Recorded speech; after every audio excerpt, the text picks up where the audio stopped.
This is the Breaker.news podcast for the week of May 21st, 2023. I'm Bob Mackin, publisher of the Breaker.news and host of the Breaker.news podcast. Welcome to edition number 291. The Breaker is your source for news, opinion, and analysis about British Columbia issues, institutions, and influencers. Later, I'll tell you how you can support the Breaker. On this edition, headlines from the Pacific Rim and the Pacific Northwest. I award a virtual Nanaimo bar to a difference maker. And on the Big Deal feature, catching up with the mayor of Port Coquitlam. I asked Mayor Brad West about his vacation to Taiwan, his meeting with the Secretary of State in the U.S., and his trip to Parliament Hill.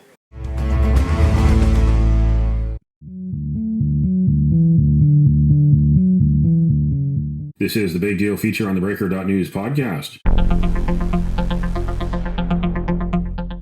Welcome back to the podcast to the Mayor of Port Coquitlam, Brad West, who's my guest this week. Mayor West has had a busy spring with a lot on his plate locally, nationally, and internationally. He is an outspoken critic of the Chinese Communist Party and its influence on Canada. Just when you think you've heard it all, the latest revelations from CSIS in the Globe and Mail are about the former Public Safety Minister Bill Blair. Bill Blair allegedly slowed down an investigation into an Ontario Liberal power broker, Michael Chan.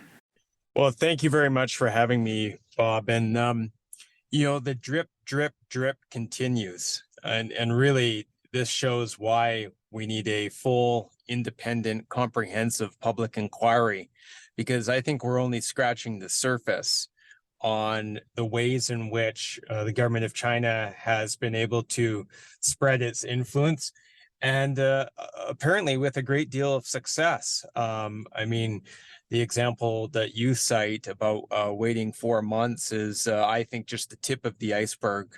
Government has been incredibly reluctant to do anything on this issue. The things that they have done, they've done because they've been forced to, because of public outrage. And I think we're only scratching the surface. And, it's just an absolute requirement, in my view, that we have something that's way more broad, comprehensive, and goes from, the very bottom to the very top of government in rooting out the ways in which the Chinese Communist Party has been able to really establish spheres of influence. This also comes shortly after the expulsion of a diplomat from the Chinese embassy for the campaign of intimidation against Conservative MP Michael Chong. It seems like just when you think that this whole scandal has reached a tipping point, something else comes along that supersedes it. It's really amazing. Like, I don't know when we're going to hit rock bottom. Feels like we still have a ways to go, because you're right. Just when you think that you've seen the last of it, there's something else that that comes forward. And again, I think all of this is very illustrative of the fact that the government of China has been very successful over a long period of time of ingratiating themselves to people in power, to really establishing spheres of influence, as I said. To the point where they have to engage in the most egregious level of conduct and behavior for our government to do anything about it. There seems to be almost no line that they can't cross, with very little in the way of reaction or consequences, which, again, I think is just the result of a orthodoxy that has taken hold in government at a variety of levels over many decades, which has, rendered our country very weak when it comes to these issues, dealing with these issues, and incredibly impotent in terms of our response. This is a very interesting time for Taiwan, and there's a lot of parallels between Taiwan and Canada, a lot of new networking that's happening. The BC government has just opened a trade office in Taipei, so there's this effort to try to draw us closer to Taiwan. To talk about your visit to Taiwan, what did you experience there, and What was the prevailing attitude of the Taiwanese that you talked to? Well, it was an incredible trip. The Taiwanese people are generous and courageous, uh, living under constant threat as they do from the Chinese Communist Party, yet being so resolved in their commitment to democracy and to human rights, and you know. I think very aware of the need for them to be constantly progressing in those areas as well. And it was a wonderful trip. The conversations with the people were very inspiring to me. Uh, Such a sh- a really a universe of shared values between Canadians and the Taiwanese people. As I said, I think the attitude is one of resolve. They're incredibly proud of their president, who, as you noted, in my view, has been one of the most courageous world leaders in terms of staring down authoritarianism. And, it, when you consider that,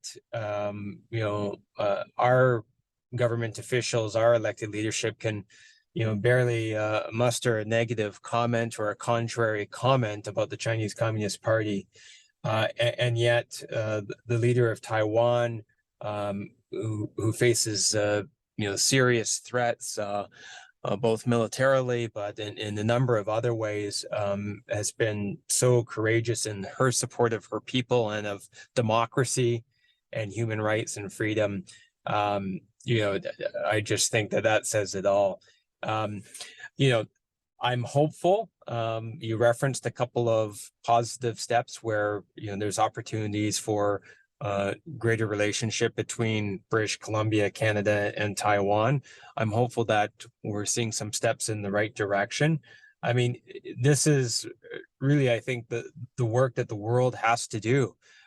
We should be deepening our relationship with those who share our values, who share our commitment to law, who share our commitment to democracy, who share our commitment to human rights, who aren't engaged in a genocide as the government of China is against the Uyghur people. And so this is exactly what we should be doing. And there are others that we need to build those relationships with as well. It's roughly the size of Vancouver Island, and I always marvel at how they are managing to fit 23 to 24 million people on the main island of Taiwan, yet still have space for agriculture and still have space for natural environment, places to go hiking, biking. You're absolutely bang on. And my wife and I had the opportunity to also take the high-speed rail to Kaohsiung, and we were able to do some hiking and some exploring around there, and it was just a stellar experience. And you're right, I marveled at their ability to fit it all in. I guess in many respects. And you're right, you didn't have that sense of overcrowding, or being in a concrete jungle. They've done a wonderful job of preserving natural areas.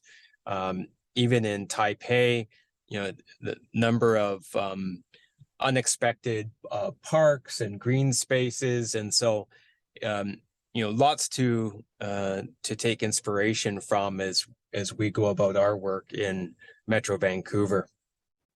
Now, you also traveled down to a conference in Colorado, I believe, to meet a number of other municipal leaders, but you also had a chance to meet with the U.S. Secretary of State, Tony Blinken. Tell me about how that came about. Yeah, that one surprised me. It felt slightly above my pay grade, I'll be honest, but it was, felt very honored and fortunate to be asked to meet with Secretary Blinken.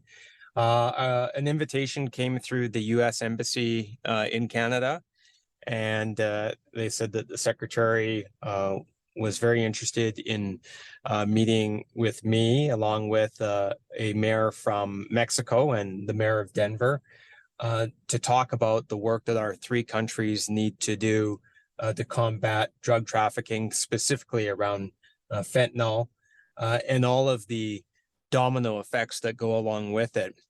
And I believe the reason for wanting to get down to a local level is because, of course, so many of the impacts are felt locally as well.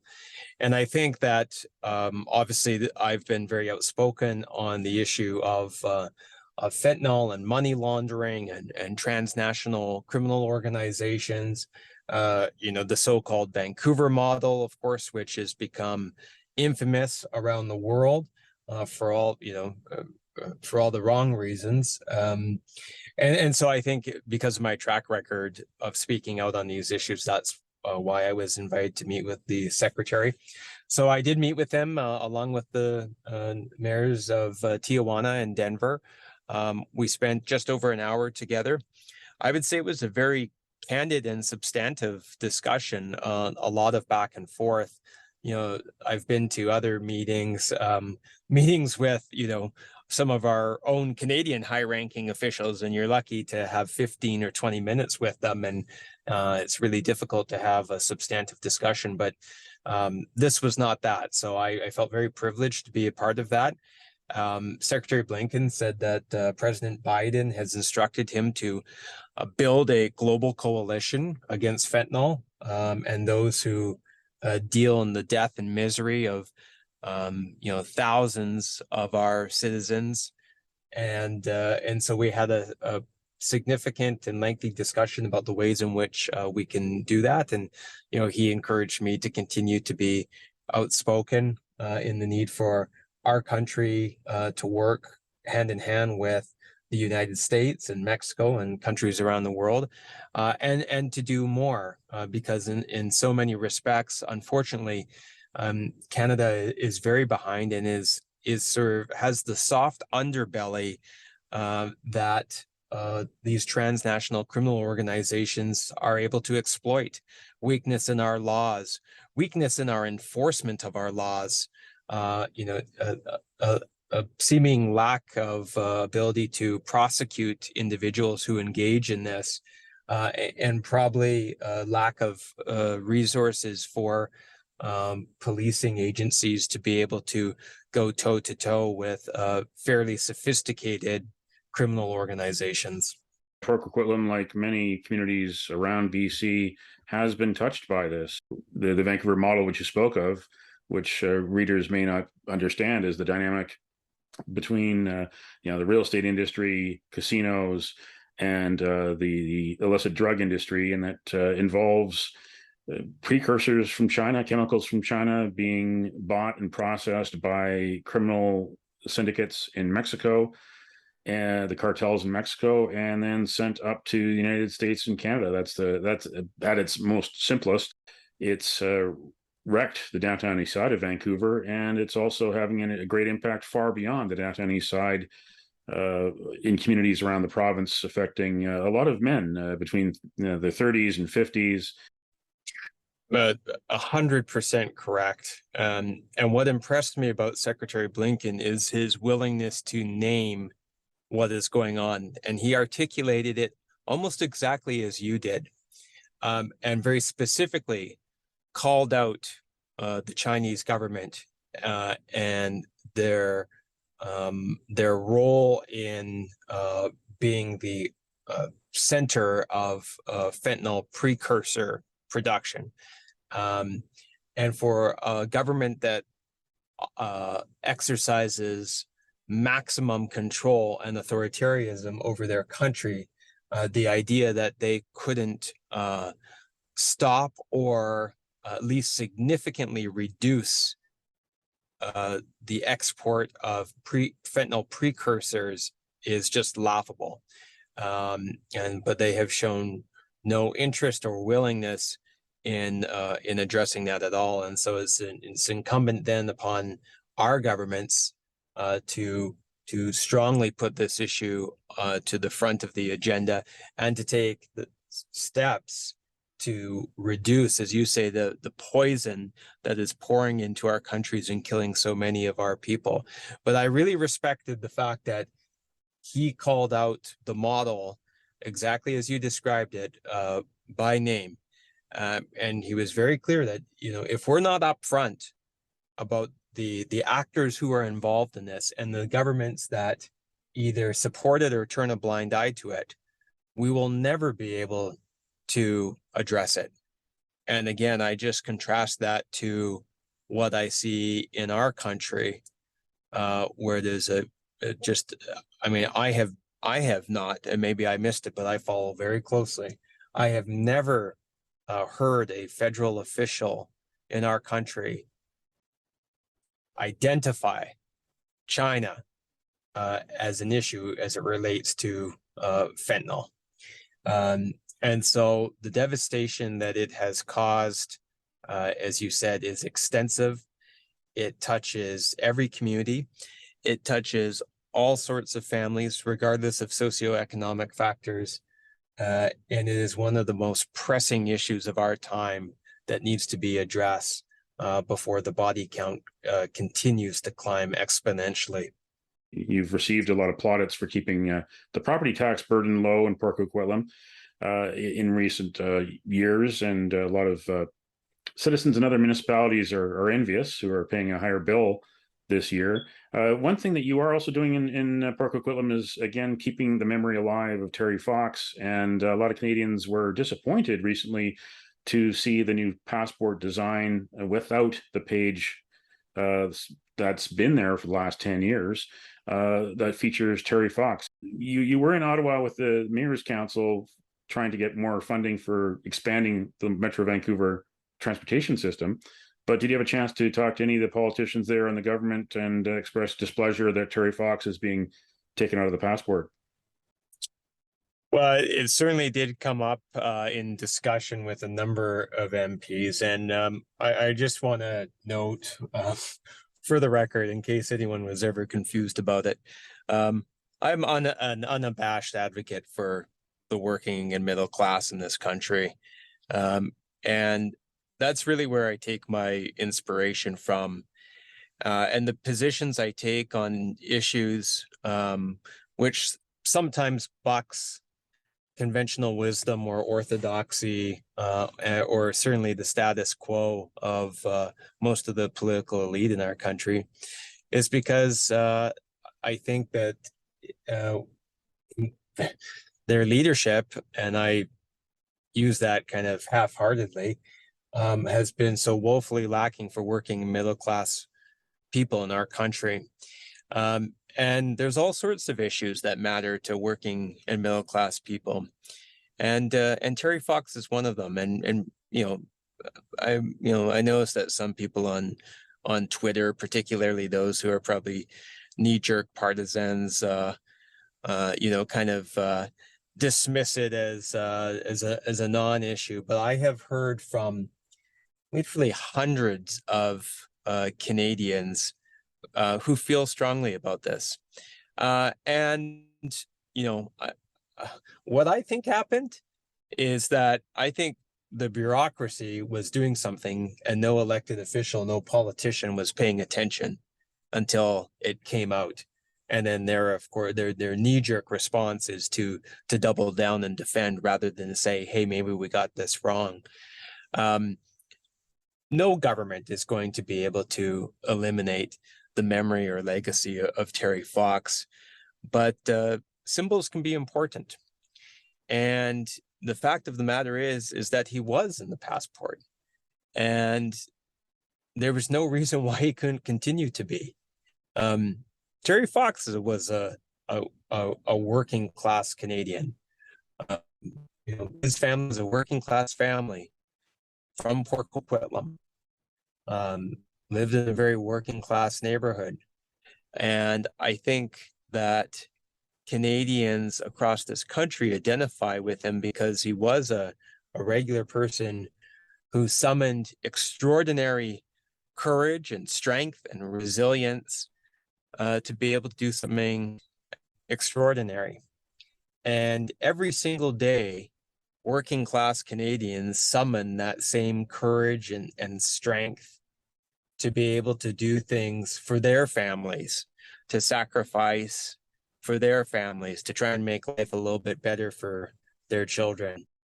Anyways, I think that's why Canadians across from all sorts of cultural and ethnic backgrounds, Canadians who have maybe had their family been in this country for generations, Canadians who are new Canadians, all connect and draw inspiration from Terry Fox. So I was able to have some discussion with it about it with a number of members of Parliament.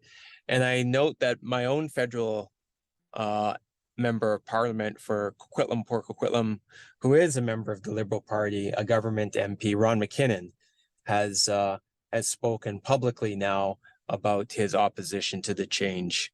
And so I'm holding out hope that the government will listen to the voices of Canadians. TransLink does have a history, I'm sure you're full aware of it, of not always spending money wisely and sometimes doing business with those that maybe shouldn't be doing business with. It did a lot of business over the years with SNC-Lavalin, of course, which in other jurisdictions got into major criminal trouble for corruption.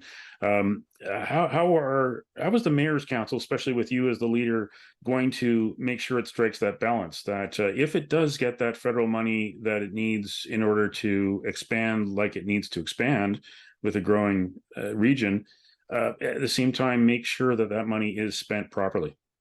Yeah, I think it's incredibly important that the two things go hand in hand. You're right. We do need better service for our growing region. That is just a reality. Public transit is not some sort of nice to have. It's a must have.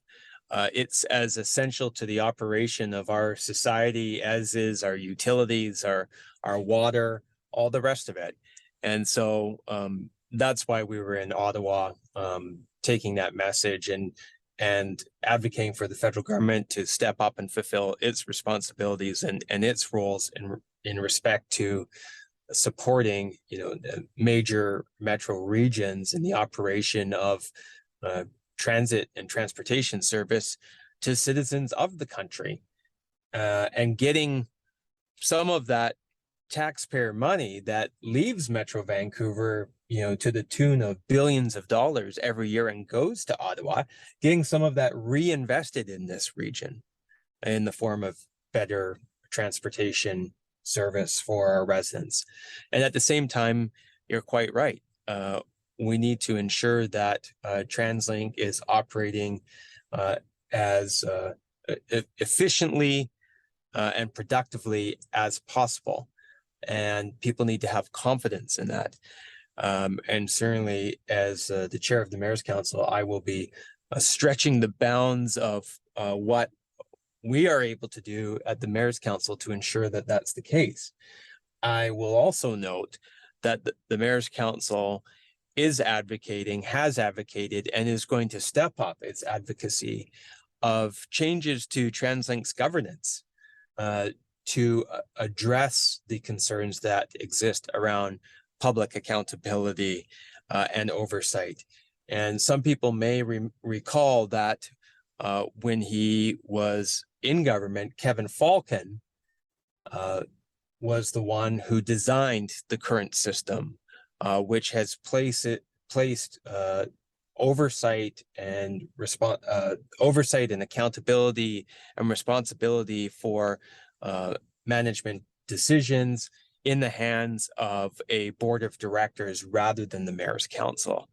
And so I am certainly speaking about that issue to the provincial minister of transportation, am advocating to him that we need governance changes to TransLink to address those issues, and that it is the elected leadership of the Metro Vancouver region through the Mayor's Council that should be having far greater oversight and authorities and powers as it relates to TransLink than they currently have because of the changes that Kevin Falcon had created back when he was in government. And so that is an issue that I think needs to continue to be on the table, and we're going to press on that so that the people of this region can have confidence that every dollar received by TransLink is being wisely spent to deliver services. Well, thanks again for joining us on the theBreaker.news podcast. Brad West, the mayor of Coquitlam, and also the chair of the TransLink Mayor's Council. Thank you.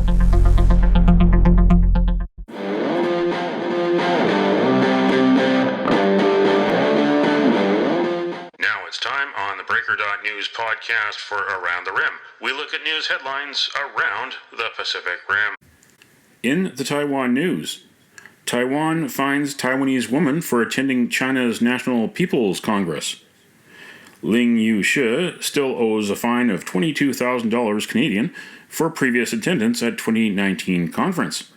At the 14th session of the NPC in March, Ling proposed that China's one country, two systems formula on Taiwan should be changed into a one country, one system plan, so both would have the same political and education system.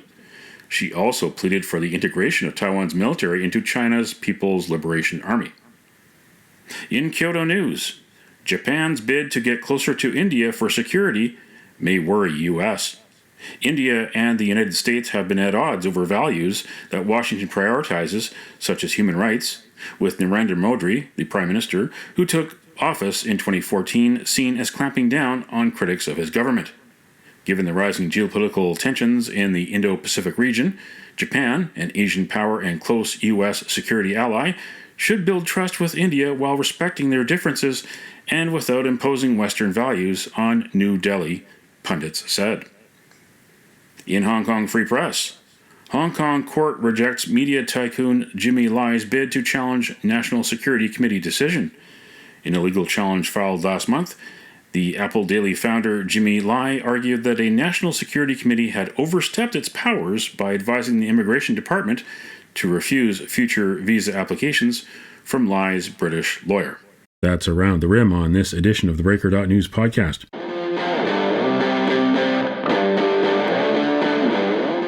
Now it's time on the Breaker.news podcast for Cascadia Calling. We look at news headlines around the Pacific Northwest. In the Oregonian, commentary.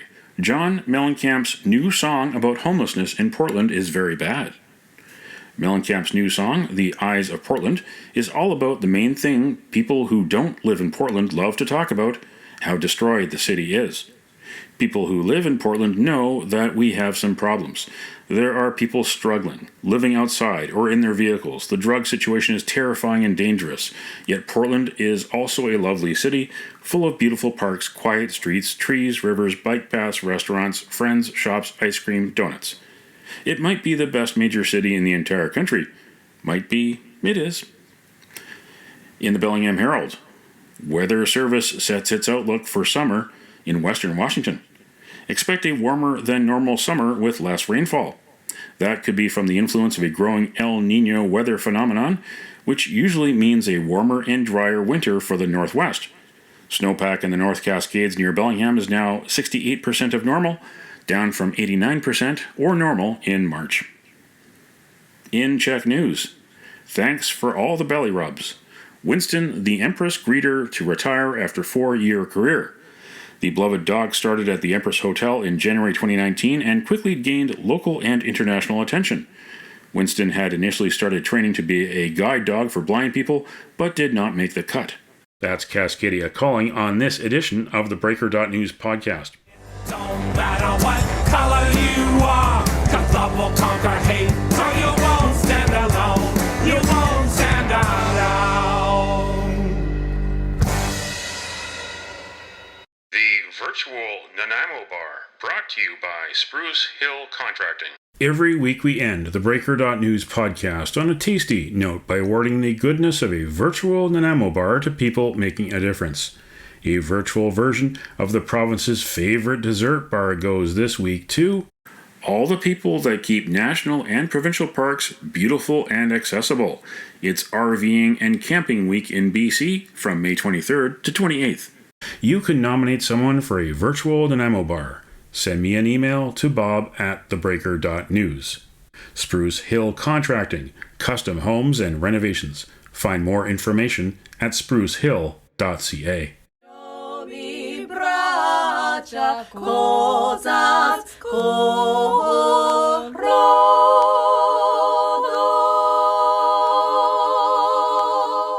That's it for the Breaker.news podcast for the week of May 21st, 2023.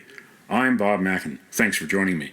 Did you know that on the 21st of May in 1927, Charles Lindbergh landed in Paris? It was the first non-stop solo flight across the Atlantic. And 5 years later, on the same day, Amelia Earhart landed in Derry, Northern Ireland, the first solo flight across the Atlantic by a woman. Now you know. Send me your feedback. Send me your story ideas to bob@theBreaker.news. Bookmark theBreaker.news. You can also find us at theBreaker.ca.